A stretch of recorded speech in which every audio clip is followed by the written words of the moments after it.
Hey, hello everyone, I'm Aman and let's just get started anyways cause whatever. Today what I'm gonna do is do some thingies around board geometry cause in fact I love geometry and I am up to an Olympiad level in that. But we'll just do board geometry because the audience for that is much more and boards are around a month away. So yeah. So let me just create a new folder and create the notebooks and all. I'll just get started in a sec.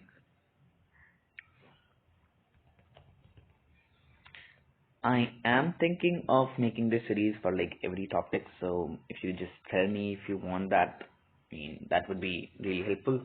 Just put it down in the comments, leave a like, subscribe to this channel, it's new, and yeah, whatever. Let's get started. Okay, so we all know probably what we have in our syllabus is basically the first thing that we have is a circle, right? Now, what is a circle? A circle is a set of points that are equidistant from a common point, and this point has a name. Its name is the center of the circle, right?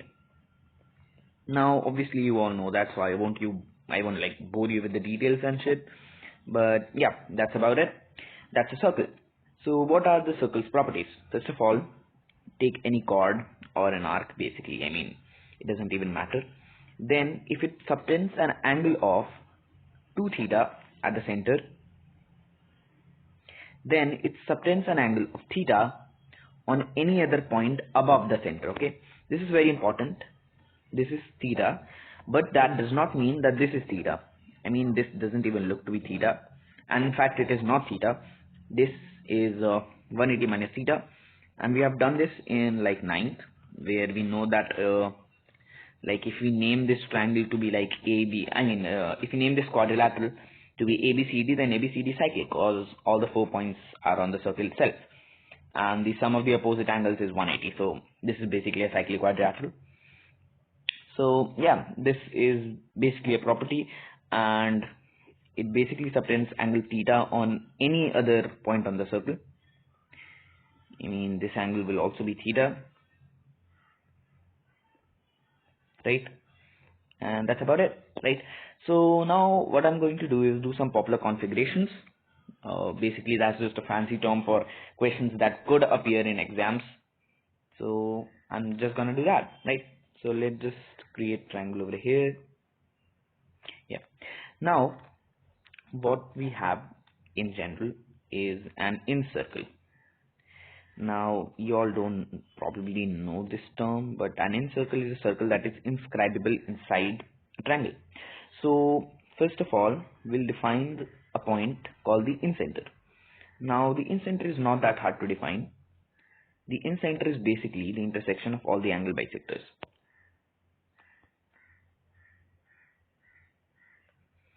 This angle is equal to this angle. This angle is equal to this angle. This angle is equal to this angle. Yeah. Now this point, the point at which they intersect, this is called the incenter. Okay, just a fancy term. It won't the board won't ask you, but our objective is that this circle over here, this circle is called the incircle. You probably have seen this problem before, not the particular terms incircle, incenter obviously, but a circle which is inscribed in the triangle, right? So I think you have seen this. Let's just go around a few of its properties because it's important and like that thing is. But yeah, now if we have the incircle over here, just like that, this is a point and all. A, B, C, D, E. Let it touch over here. I'm not exactly into very accurate drawings. So sometimes it asks you to find AF, AE, I mean find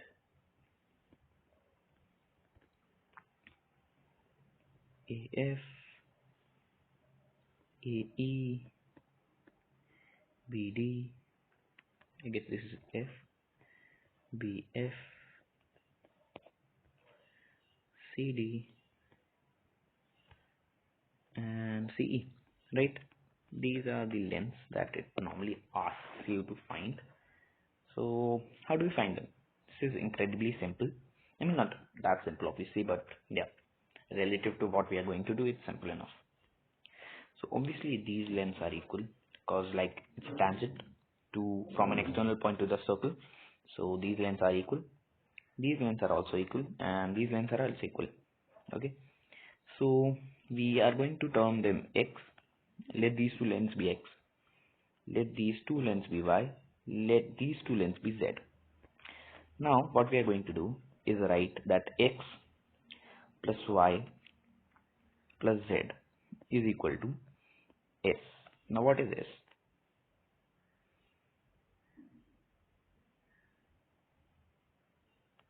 Now s is, I think we have done this in class 9th also, that s is, well, s is the semi-perimeter. I'm not going to tell what the semi-perimeter, I mean, I expect you all to know it. This is the half of the perimeter, right? Now you can obviously see that 2x plus 2y plus 2z is the perimeter. So x plus y plus z is the semi-perimeter, right? Now what we also know is x plus y is equal to, see, what is x plus y equal to? Isn't it just AC like in this thingy? X plus y is just AC, right? So z is equal to S minus AC. See that? Z, this thingy, is equal to S minus AC, right? Now, I mean, I could do this for anything else. So I'll just write directly x is equal to S minus AB,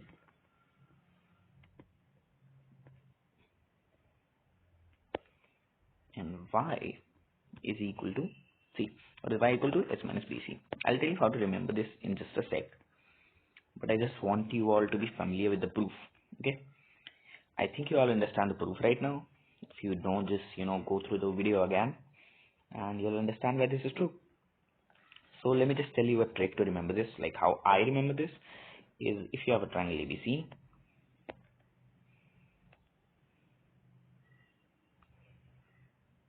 and you draw the inner circle of triangle ABC, then this length, I mean this length, x, y, z, suppose they touch. Okay, I'm not going to draw a very accurate diagram. We have GeoGebra for that if you want to draw a really clear diagram, but yeah, this is just an approximate diagram. So what I tend to think is AX is equal to semi-perimeter minus the side which is opposite to like the point A, which is BC.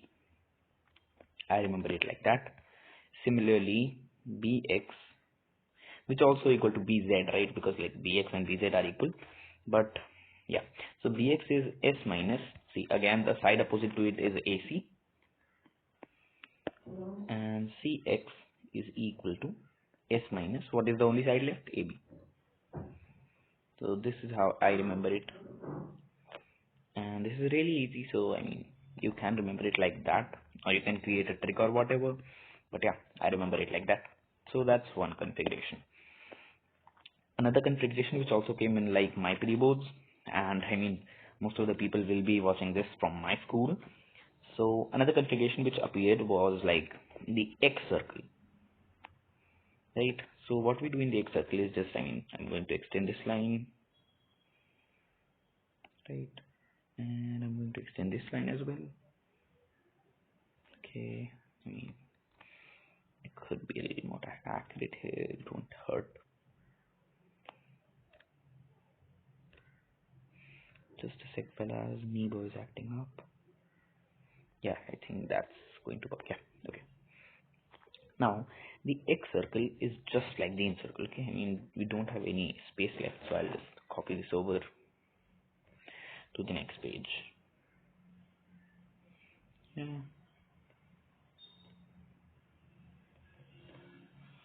Okay. Okay, that's annoying. Yeah. Oh, just come over, bro. Don't give me pain. Think, yeah, now it works. Yeah.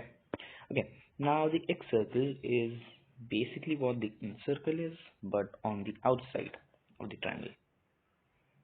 Okay. So that's an oval. I don't like ovals.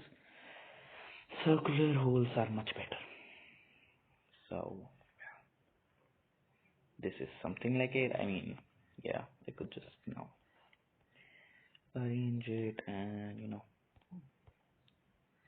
I'll resize it a little so that it touches the circle. Okay, I mean, this works. I guess I'll just make it a little oval. Yeah, sure. Now, assume this is a circle. I mean, this is clearly not a circle, but let's assume this is a circle for a sec, and we'll get on to it quickly. Let this be A, B, C, the usual stuff. Let this be X, and let this be Y. Okay. So I'm going to give you like the proper terminology for this circle. This is called the AX circle. Okay. This is called the AX circle. I mean, this is standard terminology, but again, this is not going to be asked, just like the in circle wasn't going to be asked. So yeah, and you can probably guess why this is the AX circle, because this is opposite to the vertici. There can be three X circles. If you extend like AB and AC, then there's going to be another X circle which is like the BX circle somewhere over here. Okay. Now, what board generally asks us to do is see these lengths are equal and these lengths are equal. Again, tangents from a point to a circle, right? So the task for you in this video is to calculate these lengths and put that in the comments. I'll see to it. And well, this is for someone who is just into boards, and I'll just do another construction which is like very helpful in geometry in general, someone who's preparing for JEE or stuff. So I mean, geometry doesn't come in JEE directly, but it's very important. So I'm just going to give you a little task for anyone who is interested. I didn't expect much of you to be, but I mean, if you are, then that's nice enough. I'll just displace this a little so it actually touches them. Yeah, I guess this is it. Okay, better. Now I'm going to ask you to extend this side as well, just for sake of brevity. I mean, okay. Yeah, not really yet. Yeah, that works. Okay, and the X circle as well. I'm not going to draw a very accurate diagram this time, but yeah. So what I'm going to ask you to prove is that this length is also equal to this length. Okay, this is not that easy, but I expect you all to, I mean, those who are really interested, to give it a go, and I'll tell the solution in the next video. Till then, bye bye. Take these things, just see the video once or twice if you don't understand thingies, but this is this is really important, so you should probably go over it. And I guess a 5 marker would be asked somewhere along these lines. The another thing is like basic triangles without the help of circles. That is also a viewpoint for like 5 markers. But in 5 markers generally circles circles come. So this is one of those things that could come in a 5 marker. And if you know the configuration already, that's good enough for you, right? So till the next video, bye bye.